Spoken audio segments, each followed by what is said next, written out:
Flag planting controversy sparks chaos across college football rivalries. In the wake of a tumultuous rivalry weekend in college football, the act of planting team flags on opponents' home turf has ignited heated debates, violent confrontations, and calls for stricter regulation.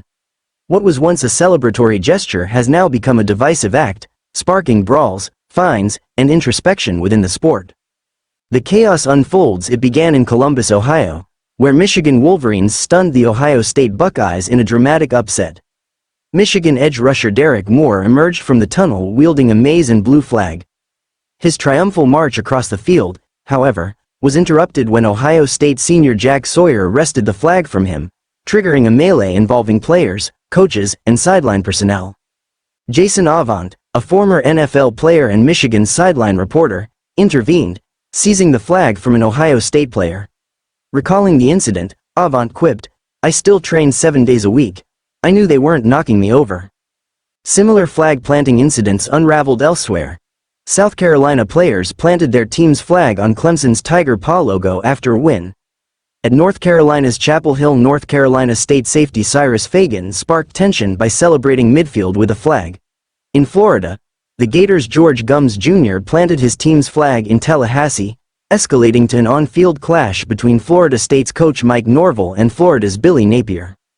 A call for regulation. The weekend's flag-planting frenzy has left administrators grappling with its consequences.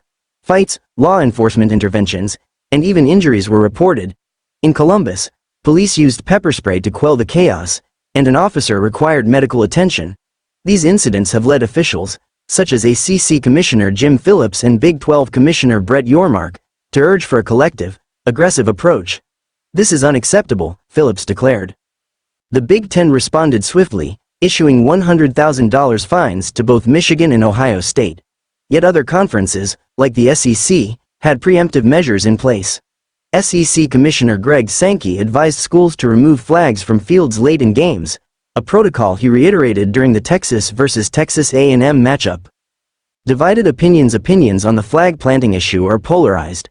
Advocates argue it's a harmless tradition, while critics decry it as inflammatory and unsportsmanlike.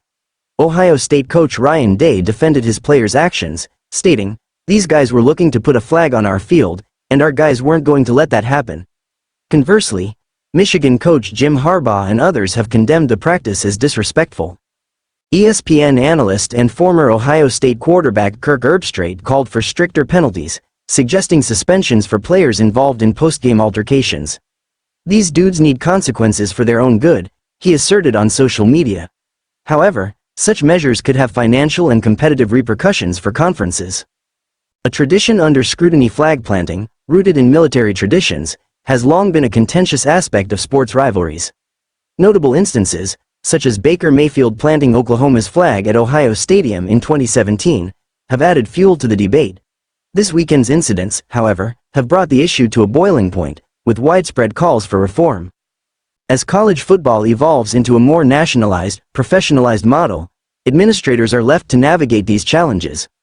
Whether through fines, suspensions, or preventive measures, the sport must decide how to balance tradition, sportsmanship, and safety. For now, as Jason Avant succinctly put it, it was classless on their part to start fighting. Whether college football can prevent such fights in the future remains to be seen.